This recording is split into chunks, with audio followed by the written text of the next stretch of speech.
Bring that ass back to the smoke pit. Hey. Here we go again. International takeover.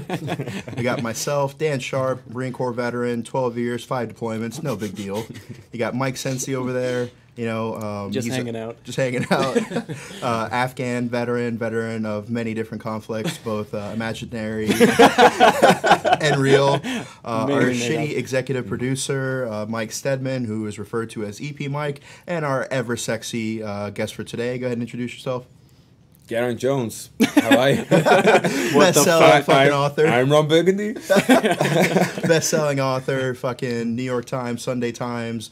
Look for his books. You can check him out on Instagram. He'll be tagged in all of our stuff. You know, British infantryman, Iraq and Afghan veteran.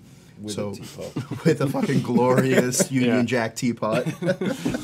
So, with you being British, I'm going to assume that you've probably either met like the Queen or a prince or something. Like that's just like a thing, right? I've never met the Queen. I wasn't valiant enough on my tours to do anything deserving of meeting her. You didn't kill enough people. Oh yeah, I didn't. Yeah, you're almost there. She's you like, know, he has not slayed enough bodies to come to the palace. Your Queen's a savage too. Like I see her out there shooting. Dude, the Queen's a fucking legend. I love the Queen. I love the Queen. I got a lot got a lot to say about the royal family in general. I think they're really cool. I've met Prince Charles on a couple of occasions. Once as a schoolboy, and you know, it's like a quintessential English thing. They were opening some fucking museum or something like that, and he came around and he's like, "Do you like school dinners?" And I was like, that was my conversation with him the first time I met him. Well, don't leave us in suspense. Do you like school dinners? Did you answer correctly? I was not a fan, but he's the prince. Because I was like, oh well, he might have him executed if I say no. So let me pause you real quick. I just want to let everyone know that our shitty producer went to Ireland and brought back some blood pudding, which he then burnt in my kitchen. That's probably a good thing. All right, please continue. Yeah. When you met so the second prince. time I met him was it was in the military capacity. Went to an event at St. James's Palace, and it was it was like a nice event. Everyone got the number 2 dress on, like, you know, the ceremonial dress. Yeah. I got my single medal on there. I was looking single medal swinging around in the breeze.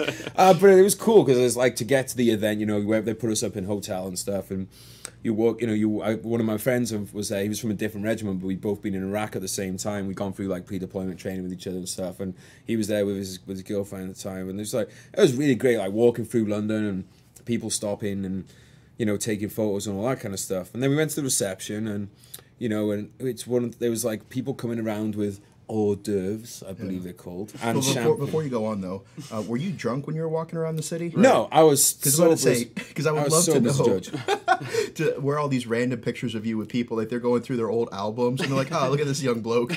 No, they're probably looking. How sauced are you? No, they're probably looking at £150 with like my uniform hanging off me, looking like really bright red and embarrassed and stuff like. Now when I look back on it, I look like Jared Butler in my mind, and I'm going around and my like sleeves are bulging and everyone's like just like, you know, hanging off me. You know? Yeah, and then there's a big orgy, Caligula style. But the reality of the situation is I probably just looked like a massive fucking, you know, like dweeb who was probably still like, I was still probably like hyper like reactive at the time as well. I'm probably like looking around everywhere with big wild eyes. Just got back from Iraq. But yeah, we met up, and so me and my friend were like, fuck, you know what it's like, dude, especially, you know, being a grunt.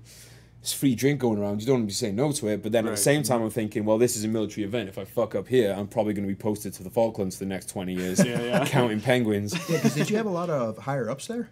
Oh, it was all like, there was, from what I remember, there was I'd say like a half dozen junior NCOs, and everyone else was like, there was a lot of fucking stars in that place. Wow. Like, there was a lot of brigadiers cutting around, and it was like, you know, and the prince, no big deal. Yeah, the prince is there, and them's aren't the circles that I moves in, really. So, you know, we were waiting for our turn to come around, and then a few of us kind of got shuffled into line to meet him. And like, you know, when you take one look at someone and you're like, this guy is absolutely shit-faced. Yeah, in fact, the first night we met. Yeah. Yeah, I mean, yeah, that's very true. That's and so like, he's coming along and he's got like, the red cheeks and everything like that, and he's like, you know, he's tall too, he right? kind of like slurs his words a bit too. Anyway, oh, he's tall. Yeah, he's got a good, you know, cuts a good figure. And he starts coming down the line and kind of like talking to us. And he's like, oh, so you're there then. And the brigadier introduced me. He's like, this is Lance Corporal Jones. And I think you call him like Your Royal Highness. And he's like, oh, you've been to Iraq, yeah? Because you see my medal and stuff. And then he's like, oh, my son's in Afghanistan. And I'm thinking, hang on, mate, I thought it was supposed to be about me. Way to make it about you. Yeah, we're going to make this your thing now, is it? So we had a couple of things where you like, you know, a couple of generic, like, mail getting through questions and all that kind of thing. And then he moved on to my friend and the guy next to me. And I don't want to give his name out on here, so I'll just call him Corporal H. The brigadier's like, oh, this is Corporal H, sir. He's awarded mentioned the dispatches on Operation Telic 3. He goes, oh, well, what'd you get that for then? I was mate's like, well, basically, sir, I went in the house, someone started shooting at me, so I ran upstairs and shot him in the face. Like, oh, that's jolly good, yes, jolly good. And then, yeah, and like, so he was like, he was pretty shit faced, he moved off. And so, like, at that point, then I was like, all right, now I can start having a few drinks. Yeah. And I see my friend Ryder, he's like a really big, strapping Yorkshire lad, and he was talking to some, like, little dweeb over in the corner or whatever. So I went over, like, slapped my friend on the shoulder. I'm like, fucking hell, mate. Like, I'm not really comfortable in this place. There's all these fucking cunts around. And I'm like, realise he's talking to General Dana, who's the head of the army. Oh my God. I'm like, the head of the army. And I'm like, I'm going to the Falklands. And for those of you who are fucking idiots, historically, the Falklands are a very not good place. But then I took one look at him and I was like, oh, this guy is absolutely wanker too. So it was funny because it was like all the lance corporals and privates in the place. We were like, because we were all so worried about consequences, we were super well behaved. But all the members of the aristocracy and all that, were just absolutely minging, just getting on it. But yeah, that was the last time me and him hung out. Yeah. He hasn't texted you lately. Don't like to drop his name too much. Mm-hmm. So he's probably listening to the podcast out now anyway, so shout out, Charlie. I think with the reach that we have on social media, we might be able to get his attention. Yeah, for sure. His son's a badass. Both of his sons. Oh yeah, and the fact that he like pretty much just dedicated the rest of his life to like the Invictus Games and that's awesome. other pro veteran organizations and events and stuff. It's just righteous, you know. Yeah, that's awesome. They're super cool. They're very good with the forces. They're very good with the country in general. Like the amount of fucking work that they put in on the charity side of things. I have some friends who work directly with them and stuff, and they said like they fucking. It's not like, oh yeah, slap my name on it. Like they bust their ass. Like they really do bust their ass because they're like a. You think of them like they're like a producer in a way. It's like they're the guys, or maybe not. You're a producer. Can I get in on this? Yeah, that's right. Hell yeah. But they're the ones who like. They fucking make shit happen. Like, they make shit happen they make the phone calls, they shake the hands, kiss the babies, all that. Yeah. And they're the ones that get, like, you know, they'll get money released up for charities in a way that, like, mere mortals can't do. Oh, for real. Like, if the queen or the prince was like, hey, do you want to donate money to charity? I'm like, yes, you can have everything in my pocket. Yeah, exactly. But, like, if literally anybody else was, besides Jesus. I'd be like, even Jesus, off. I'd be like, do you have a pamphlet? Like, let me look this over. I'm like, come on, Jesus, can you do that thing where you, like, turn the money in my pocket to lots of monies and then hook us both up, you know? Like, but I digress. So I think one of the biggest preconceptions that we have of the British military is that you guys are just like, if you're not drinking tea, you're banging whores and just like shit-faced drunk, like because I just peeing on each other. Yeah, because I trained with the commandos a bunch. Oh, and, fuck. And like PT with them was just like, all right, we're gonna go run 5 miles to the pub, get schnickered, and then run 5 miles back at the same pace, if not faster. And so like that's like the conception that we have of the British military, and also the fact that like that they would just rather sit there and just like be in the fucking pocket and just like trade like lead and just like, you know, almost like the trench warfare where, you know, it's just like, let's fire 10 million fucking rounds at the other guys, you know, and just like whoever the better man is. And like me, like I always thought like, you know, like fix and flank, you know what I mean? Combined arms dilemma, like, you know, how the fuck can I end this conflict with like the least amount of rounds? As with the British, just like another strafing run, another A-10. I think it's because we had such restrictive rules of engagement in Iraq. Yeah. Like literally it was like we're on what was called Card Alpha, which is you literally, like, you could see a truck full of them. Yeah. RPGs over their shoulders. They're not firing it. You can't do nothing about it. You served in both Iraq and Afghanistan, if I'm correct. As did you, I think. As I did. As we did together. bravely and meritoriously. I'm sorry, I'm young and handsome and missed Iraq. Okay, only 2 of those things are true, and only 1 is vaguely true. Because you are almost in your 30s, my friend. Still in my 20s, whatever. Count it. I'm pretty sure from what I've heard about that place, it's still like pretty wary. Pretty sure you could still. I can still make it. It's true. Yeah, there's still time. Yeah. One of my friends has been there recently, and I'm like, but did you? But did you go to Did you Iraq? really go? Yeah. Yeah, a buddy of mine is a contractor there, and he got shot I think a year or 2 ago. Mm-hmm. Oh. And he didn't even make a big deal of it. He just sent me a picture with a gaping hole in his chest with blood coming out. After they had fixed him up, and he was changing out his bandage wound. Yeah. And I was like, what the actual fuck? What the fuck happened? And then he just left me on scene for 12 hours. I was losing my fucking mind. Left you on red like a bitch. Yeah. Well, one of my friends he was out there when he went up to Mosul, whatever the fuck you say it. And he was showing me, he's like, we went out. Classic veteran drinking night. It's we've had 1 drink, let's continuously talk about Iraq and stuff. Yeah. And he was showing me, and dude, this city is just level. Fucking there level. is no city. Kind of makes you think what's the point in fighting over the city if you're literally just going to level? You might as well just is it really a point in having something back like that? I don't know. Yeah, we just need whatever fucking apartment complex has been putting up all these cookie cutter, overpriced piece of shit, fucking matchstick, fire hazard, right? Fucking apartment complex, and just go build a metric fuck ton. Yeah, I mean, there's definitely some good real estate development opportunities out there. Yeah. All right, so we got some great things that we want to talk about. So we got an anonymous message from a corporal of Marines in the infantry, and he says, El Guapo, with your penis so large. Clearly he's talking to me. This is a letter to himself, no employee. No, but he basically said, today's bitch-made society is so sensitive. Back in the day, we used to get our dicks stomped in for hazing, but now if you so much even yell at a boot, you'll get fucking kicked out. So his question for us is, how do you instill proper discipline into your subordinates without getting kicked out for hazing? Mike?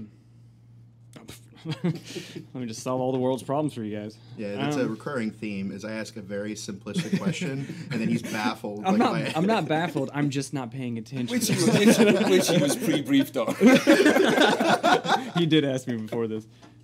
Plenty of time to think. Thinking of our Uber driver. Okay. Honestly, man, I've always said the same thing. I'm about aggressive leadership as long as it's not intrusive. As long as it's relevant to the training and the mission. Mm-hmm. I don't think, as long as you're not hurting anybody just for the thrill of hurting somebody or upsetting somebody just for the thrill of it, I think it's all good. Discipline is instilled in different people different ways. So kind of just know your people and know their limits, but don't cater to everybody because everybody's not the same. That was the most politically correct answer. I'm running for, I'd like to announce I'm running for president. President of the No Answer Question Club. All right, that's my answer. What do you want? So what's hazing like in the UK? Was that a thing? It was, yeah. And I feel like it's probably the same here. Look, dude, my thinking on this, right, is I remember a couple of very distinct lessons from my youth, and I did shortened training too because I came from the reserves and went into regular service. You were 17 when you joined, right? Yeah, so the week I turned 17, and this happened. Wait, so you were freshly 17? Oh, I was so fucking firm and fresh. No, because there's a difference when when you're younger and one of your buddies yeah, I'm dating this girl. I'm like, how old is she? 17. Okay, did she just turn 17 or is she about to turn 18? Yeah. There's a difference. Yeah. You were 16. Come on, I'm right there. Yeah. Okay. Yeah. I was literally I went in at 6 because you can join at 16, mm-hmm. and then but yeah, without going down that whole what age thing, I was young. I was 17, and I remember one night on this, like I said, it was a shortened training package. And we were doing a night attack, and it was back in the days where there wasn't really much tactics other than a cover and move, kind of a bounder thing, and that was the answer for everything, which still kind of is in some ways. Yeah. But yeah, I didn't change fire positions after a few rounds, and I got kicked in the fucking head. And seems fair. You know what? Fucking remember that lesson. Yeah. And you know what's a lot worse than getting kicked in the head? Get shot in the head. Fair. So he kicked me in the head, but then later, he praised, I did some stuff during that attack that I did well, and he praised that, and I was never sullen about it. And I think if I could meet that guy now, I'd fucking shake his hand. Now I don't know if I ever would run into him in the army again because he did get kicked out for beating recruits. So, so like maybe that proves the point. But I you know, really would thank him for teaching me that lesson. Didn't fucking give me a bit of a shaking up head. No worse than you get playing football or rugby. Yeah. And it taught me a really fucking important lesson.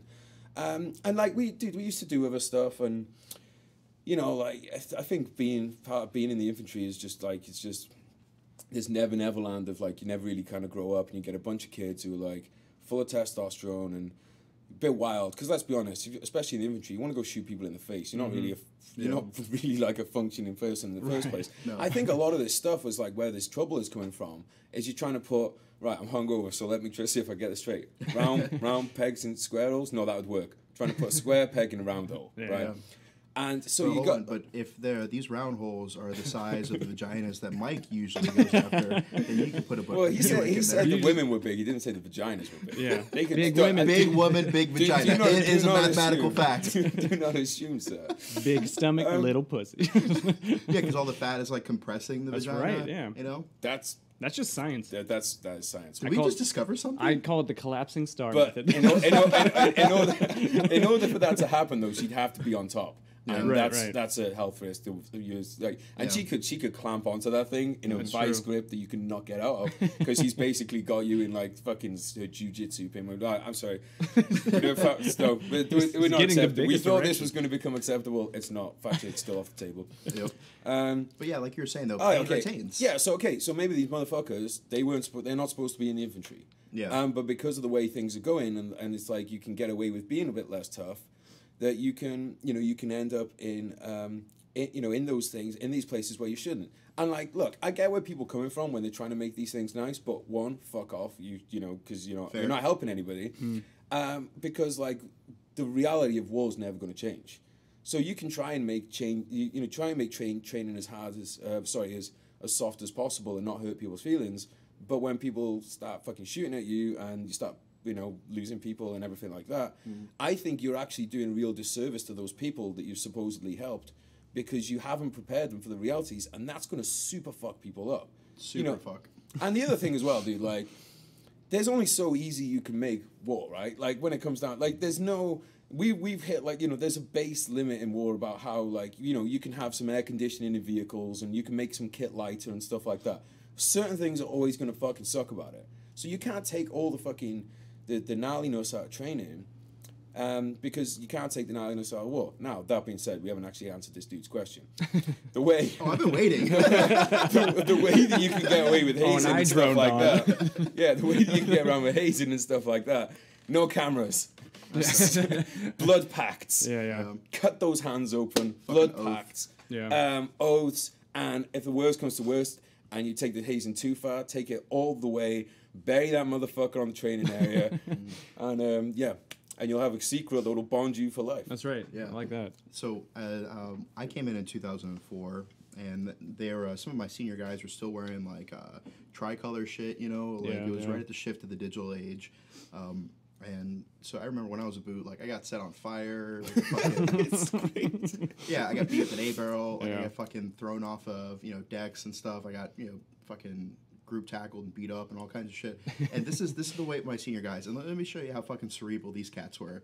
They're like, yeah, you fucking stupid boot. You fucking like that hazing? Of course you don't, because you're a fucking piece of shit. And guess what? If you go fucking cry hazing, like little fucking pussy boot you are, they'll be like, one less fucking gun in the firefight. Then fucking gonna get yourself killed because you want to cry fucking hazing. One less fucking senior lance corporal there to fucking save your ass. When you're in the shit, you're gonna fucking stand that. And I'm like, oh God, like if I report them, like they're right, I'm gonna die. Like, Yeah. I don't know what the fuck I'm doing. I need them there to lead me in combat. Well, you like, knew you were gonna just. I told you if you're gonna spit on me, make it cheers. But yeah, the thing about you knew you were gonna combat, right? Yeah. So that was in your mind. I think maybe now it's like people don't see the imminent thing of, oh, you're gonna go over to Iraq. Like you would have known you were gonna fucking Iraq. Yeah, we have more people dying in motorcycle crashes that are active duty than are dying overseas. Yeah. And the majority of people who are dying overseas right now, unfortunately, are like tier 1 like operators, like the special forces guys, Rangers, Berets, SEALs, whatever. Like you've seen mainly them in the news are the guys who have been dying recently because they're over there training embedded forces. Something goes sideways and they get killed. And so it's not like Joe Blow fucking logistical supply clerk from the Minnesota National Guard. You know, yeah, right, yeah. Like he's not expecting to have to go and fucking tat a motherfucker up. Yeah. And so I think the way that you solve this is it starts at the fucking base level. You have to instill to them that the military didn't join them, the Marine Corps didn't join them, the Army or whatever the case is didn't join them. They joined the military. That's a good point. Nobody fucking asked them to be there. They're of their own free will and their own fucking decision. And if you're going to be the kind of bench-made piece of shit that's going to go in the military and expect everybody to treat you with kid gloves, correct yourself. Yeah, just a bitch. Every time you say that, we make money. To the point where I have to pay myself royalties to say it. No, but that's 100% true, though. Like, these fucking 18-year-olds, they have this mentality that, like, they're doing somebody a favor by fucking showing up. Like, no, that's not the case. Right. Yeah, I think that's a backlash from this kind of thank you for your service for sure. Culture. Because now it's kind of like, well, you do fucking owe me for your service. It's like when I told you guys yesterday when I was at the airport, got a bit of the beard going on these days. And, I dress a little foo-foo-ish maybe in some ways, let's say. And I'm at the airport and there's this guy coming through with his kit bags that are like bigger than he is. And he's like looking at me like, fucking disgusting civilian. Look at you. You're like, you motherfucker, I was losing friends in combat before you lost your virginity. I will break you. You weren't on Hastings. If anyone gets that reference, then shout out for Mel Jacket. Yeah, but you can see that. Like, it's like, dude, because I fucking hate it when people are like, thank you for service. It's like, dude, for all you knew, I could have, maybe I was, the worst Lance Corporal in British Army history, who mowed down more of my own men than I ever did the enemy. Copious amounts of civilians. Yeah, that's right. I'm like, this attitude of like everybody from it is this fucking gleaming hero who is like, one, the military is full of assholes who are like, and like all this fucking inflation of opinion. It's like we have pretty big egos to begin with. We don't need any more of this ego stoking. Right. And I think that's the problem with young people is there's like a generational. Fucking sound old as fuck now, but it's like a generational entitlement thing. Anyway, you damn kids and the music. And then when Reagan was president, pump the brakes. Yeah, I was like, oh, I thought you were in Iraq, the Second World War. Sorry, bro. Yeah. But yeah, like, and then on top of that, it's like there's always automatic then entitlement. And dude, I don't know if you've seen some of the commercials. They've been making like advertising recruitment commercials in the UK. Yeah, like, I follow their Instagram. Yeah. Oh my fucking god! It made me want to go and join the Taliban. I was like, this is why people jihad. This is it. I'm done. Exactly. Yeah. Hashtag fucking jihad. I am. Yeah, because I hope it isn't trend. I'll be honest. I really only follow the British social medias just because I was hoping to. Like before I got a girlfriend, pick up a couple cute British PFCs, Yeah, good luck finding them, mate. I spent 12 years in kit and I never seen one. No, they must keep them all they must hire models for the advertisements. They do hire models for what? Them. Look, of course they do, man. Look, there's no one good looking in the British Army. None of us have got any teeth. We're all fucking alcoholics. I knew it. Jesus Christ, like. I can honestly say, and this speaks for a lot of the guys too, even on deployments, it never got to the point where I was like, you know what, I will have to fuck one of the girls that's on tour. It was like, I can wait. Yeah, it's only another 4 months. No, I'm sure there are a couple. I think I've seen a couple. No, I'm just lying. Sorry, can't do it. I feel like I'm under oath on this podcast. Yeah, exactly, yeah.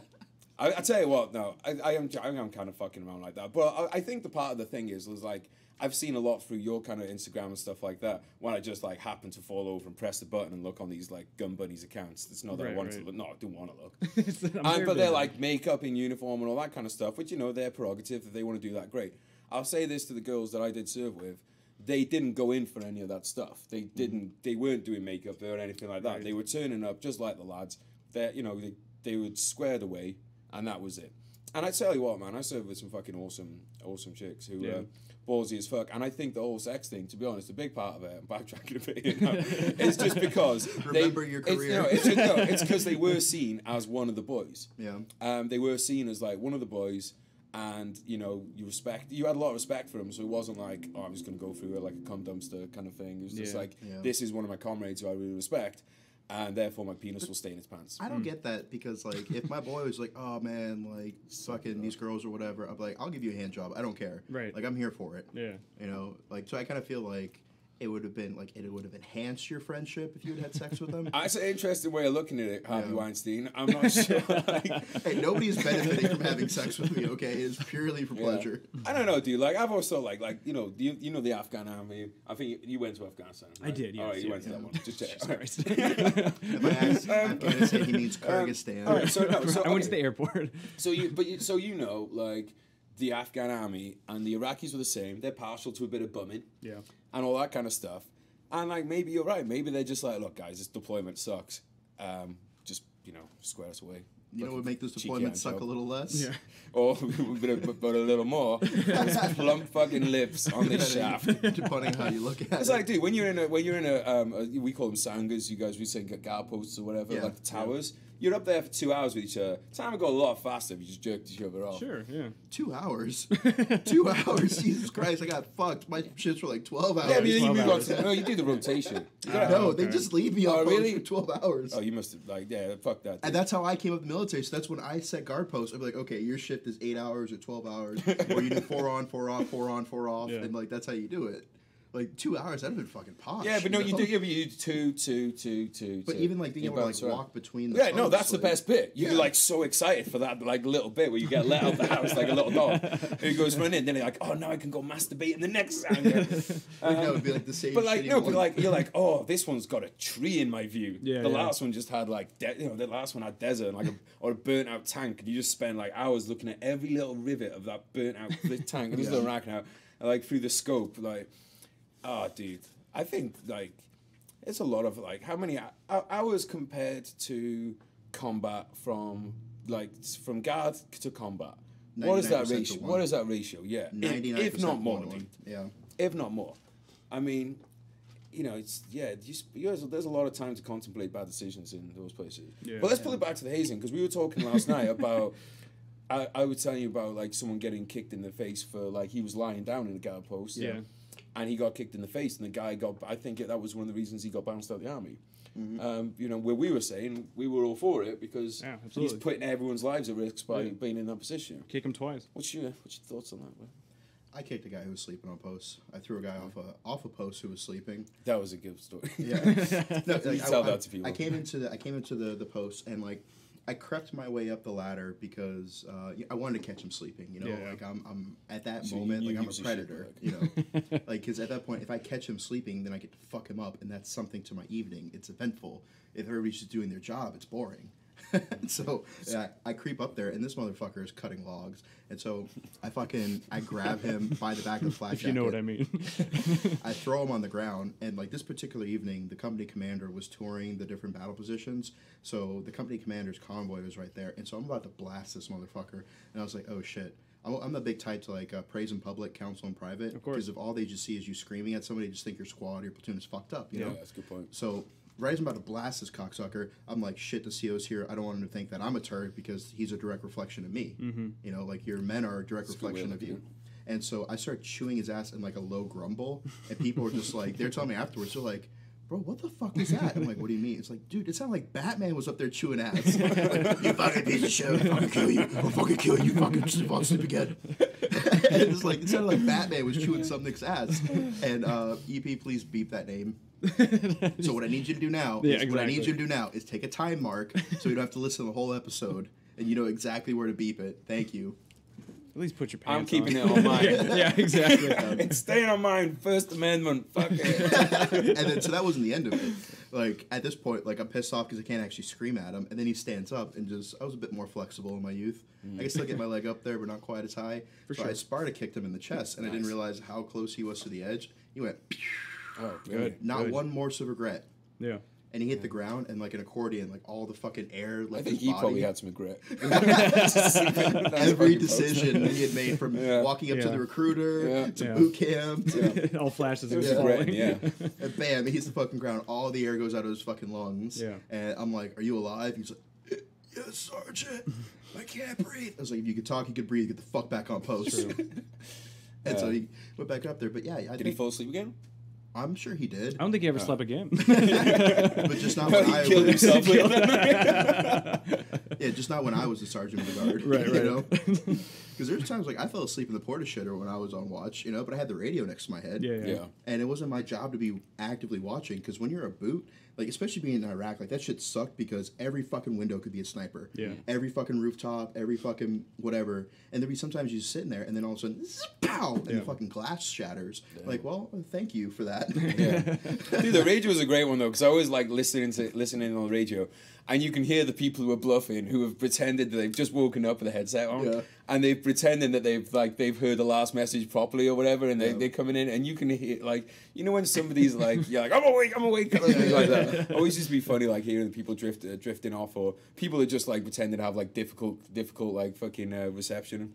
Because what I used to do in the back of the vehicle all the time was too hot in there to stay awake. You just couldn't. Yeah. It was like basically a big fucking steel oven. Yeah. Walking around, you know, driving around it, and I'd have the same, like, but the door would creak open, and that drop from like 2 zillion degrees to like 1 zillion degrees was enough to go like, oh, it's this beautiful breeze coming in. I feel like I'm on a lovely tropical island, and then like a bit of squawking in the headset, and then you're like, oh fuck, and you stumble out of the back of the vehicle. Someone points to a box, you walk over, you kick it, doesn't blow up, and you go. And they go, right, we're back in. And you go back in and you just do it again. That's pretty much my memory of Iraq.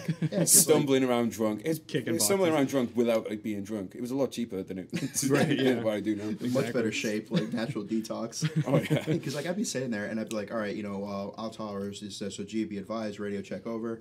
And like, you know, post 1, Roger, post 2, licking chicken. I'm like, fucking boot, you know, leave the chart loud and clear. Licking chicken. That's so stupid. Yeah. How do we lose a war to you guys? Fucking licking chicken. Two, by the way. Yeah. And then save 2 more. Was it? So I would debate about that. But then, you know, and then after that, it'd be like, all right, post 4, like wouldn't answer. And it'd be like, post 4. And I'm sitting there just like, from like the COC watching, and then I see a fucking canteen go flying over and hit the camo net on post 4. Oh yeah, post 4, Roger. I was changing the batteries. Oh, that's a classic. That's a good one. Yeah. Fuck you, man. Like, because I know I changed all the batteries when you went on post. So fuck you. The amount of times that like, and I've done this too, my batteries have failed on the moment of inspection. Do you guys have the electronic countermeasure stuff out there? Do you used to hump that stuff around? Mm-hmm. Yeah, like the chameleons. Chameleons I don't know like how much you can talk about this stuff, so I'm just gonna. All I will say is that whoever designed it years ago, they haven't figured it out by now. Yeah, well, if you are listening and you're the designer who made those, massively fuck you, because they came with a battery that had to go on the bottom. To get the battery on the bottom of them, they had like a butterfly clip on each side that you had to put like clips up and over, and then turn them both at the same time. It wouldn't go on. This is the most life-saving piece of equipment you've got, and they couldn't make a simple fucking way of putting it on the fucking thing. Yeah, it's like Jesus Christ. Fucking twist some fat chick's nipples, like right when she's about to come. And you're doing this in the back of a vehicle that's bumping around everywhere. The tracks, it's dark. You can't see anything. And I'm just thinking, like, you massive cunt. You are sitting at home right now, probably counting your money and diving in a pool like Scrooge McDuck because you sold this shit to the government, who, as we know, play pretty nice on that stuff, and you couldn't make a fucking clip to put this fucking thing on. And I just, in the end, you go, fuck it. I would rather die than fuck around with these clips anymore. Oh, 100%. So, that being said, I hope random Corporal had your question answered. Actually, I'd like to get your guys' takes on this. Okay. A friend of mine, she's in the Air Force, and she was just like, man, like, I have all these fucking ribbons, and I didn't actually do anything. I didn't, like, actually earn them. It's kind of bullshit. Like, 9 out of these 10 are, like, participation ribbons, you know, like, you get them automatically. And I was thinking about that. You look at, like, some of the most hardcore motherfuckers that came out of, like, World War II. They'd have, like, Purple Heart, Medal of Honor, Silver Star, like John Basilone. Yeah. You know, they have, like, and a campaign medal, and, like, 3 ribbons, 3 or 4 ribbons. And now... like, you have people who come back from their first deployment with, like, 8 ribbons. Yeah. Like, how do you guys feel about that?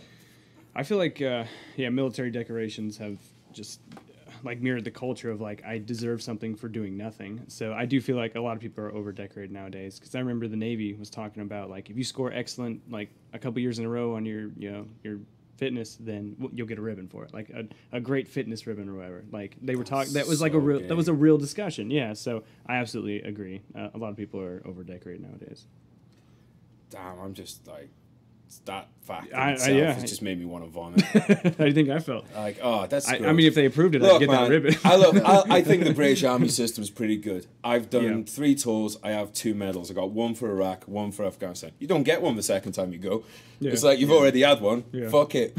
So You get like a little star. Yep. yeah, you do, like they're not actually that kind of like a number thing either. They do it for some things and some for others. It's not weird. But yeah, I got with 2 medals. Quite happy with them. Yeah. And then I know, so I like, don't get me wrong, right? There's definitely been instances where I'm like, this is ridiculous. This person 100% deserved something. Because your units may be attached to another battle group, they're putting their own people through because they have quotas on these things and all that shit.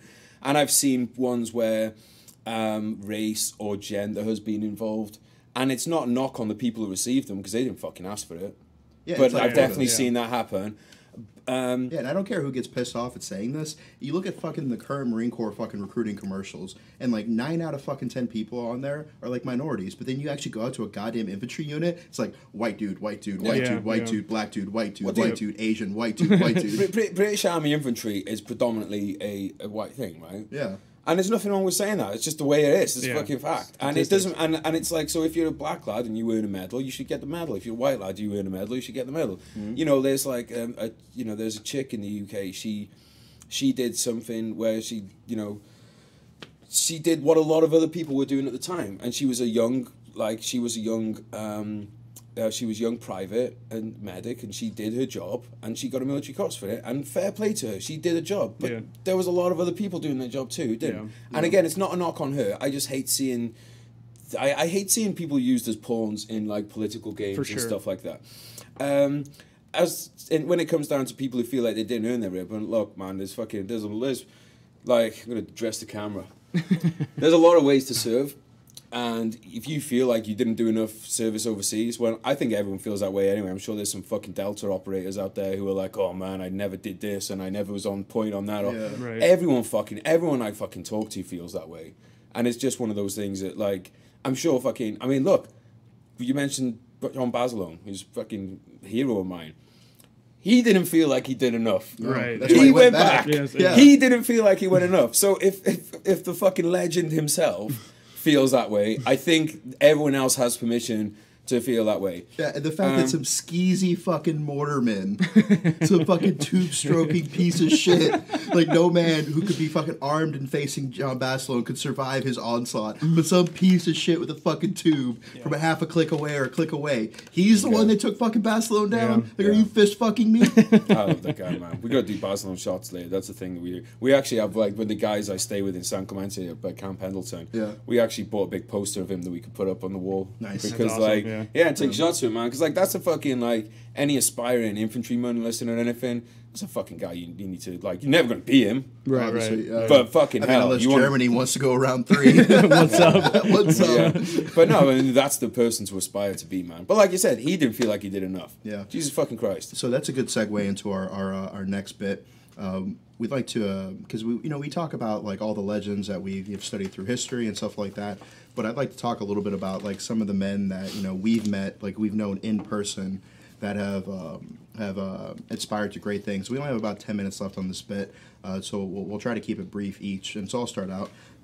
There was a guy that I served with in 2 different units actually, and I wasn't there for these events, but from all the eyewitnesses and the awards and stuff, a guy named Woldridge, he won the Navy Cross, which is the 2nd highest award. Mm-hmm. And so, long story short, he was on a mounted convoy, and they took contact, they dismount, they assaulted through, killed a bunch of guys, and this dude was a big bench-made motherfucker. He was massive. And so instead of an M4, he carried a saw as his personal weapon as a squad leader. And so he's covering his guys bounding back to their vehicles, and he hears some Arabic. Actually, no, I'll take that back. It was, I think, Pashtun.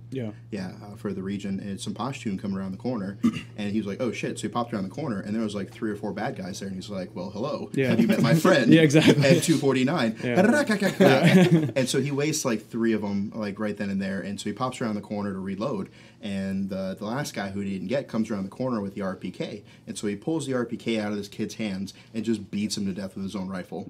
Just like fucking owns him. So and he got right now. I know. It's so great. massive erection. And so he beats this kid to death with his own weapon, and like you talk to this guy, dude, fucking humblest dude in the world. Yeah, You know, like he never wanted to brag about it or like make puns, which I was totally waiting for. Like I'd set him up for that. You know what I mean? Be like, man, like I'd like to beat my meat. Anything you've beaten recently? I'm like, yeah, man, with his own guns. Yeah, exactly. Like, and I just would have came, you know. I kind of hope that he did like that, you know, like Bunny on Platoon. See the fucking head come apart. I really kind of hope that he referenced Platoon in that moment. Oh, totally. And so, like, you know, he was like a young corporal too. Yeah. And so it's like you imagine this fucking kid. He was like, you know, a younger kid, and you know, everything in the fucking world. Like he grew up in some shithole, and then he got recruited or whatever. And he's thinking like, yeah, I'm gonna get me some. Right. And then this massive fucking brolic motherfucker comes around the corner and kills him with his own weapon. Like the last flash of moment that went through that kid's head. You know, like the buttstock of his own weapon. So who you got? Oh, dude, I got a few. I mean, I'd fucking serve with some fucking badasses. Like I mentioned earlier, one of our medics, Emma, like, just consistently seen her, like, because there's a difference between, like, you know, a lot of infantry guys, we just want to fucking fight. And, like, but, you know, there's sometimes, like, that is actually the easier part than being the person that's picking up the literal pieces of your friends. Like, so it's like, you know, I feel like, the medics, like, so just shout out to, like, fucking any medics that do that kind of stuff. I'm working with a couple of people on some books at the moment, telling their kind of stories, and so I'm going to shout out a few of these guys. One of them is Major Adam Jowett. He led Easy Company in Musakala in 2006. I'm just going to give the short stories on all of these. He basically took an understrength company into a town that was fucking fully Taliban, and they fought toe to toe for weeks. And then I wrote a book about it. It's called No Way Out. Go and get it. Well, I wrote it with Adam, and his story is insane. Something like in the first 2 days, they had over 50 danger close missions. Wow. Like in the first 2 days, because they were literally there was an MSR between their compounds and the Taliban ones, and they had A-10s coming up and down that constantly because it was the only way. Like it was grenades going back and forth. It was like fuck you, no fuck you. Yeah. Oh, it was massive. Like, and he went to the mass. They had like a Taliban masquerade. Like they fucking murked like hundreds of these motherfuckers. Yeah. So, like, but, like, the reason I love him is because he's just, like, he's the epitome of a leader. Yeah. He really is. So there's a couple other guys I'm not going to mention right now, so I don't want them to feel left out because I'm not mentioning them because I want to wait for the right time with the books. But one guy I do want to mention, well, two guys, actually, both from the same regiment, both military cross winning, bayonet charge leading motherfuckers. Yeah. One of them is Sean Jones. And I got a lot of respect for Sean. I'm not going to go into why because that's his own story to tell, which you can hear on my podcast at Veterans Day of Mine.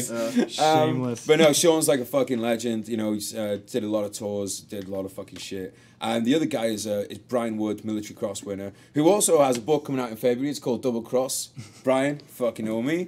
And the reason I got so much respect for Brian is not only did he'd be the first one to say this, you know, he got told, you know, because basically they came into an ambush in Alamara 2004.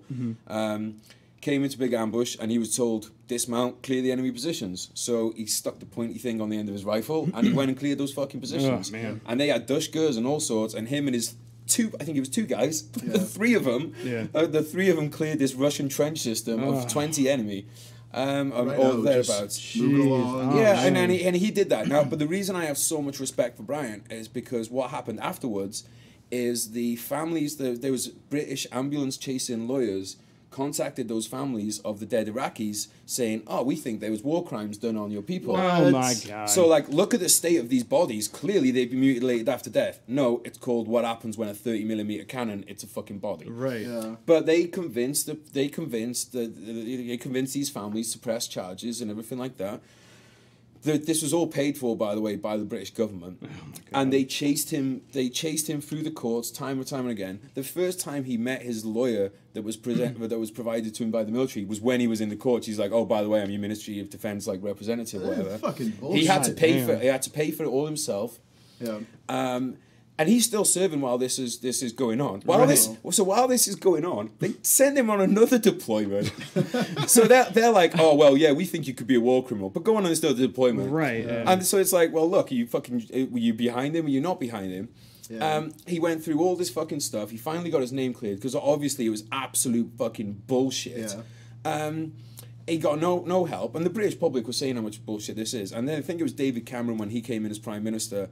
He fucking this company, because the lawyer who was behind this, he's making bank. Yeah.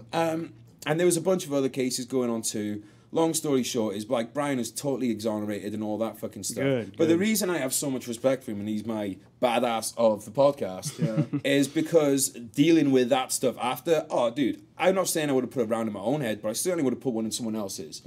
And for him to have gone through it all with the utmost professionalism, like he never came out and slated the army, I fucking would have. He never murdered the lawyer, I fucking would have. And like for him to have gone through all that, and he was still serving. Oh, by the way, he took a year out. He took a year out of the army to deal with some of this stuff as well. And then the army were like, "Oh well, you don't get your pension now because you took a year out." So he was being royally fucked. But he's fucking killing it now. His book's coming out. Like I'm dead excited about that for him. He's killing it in business. He's inspiring a lot of people. He's just an all-around legend of luck.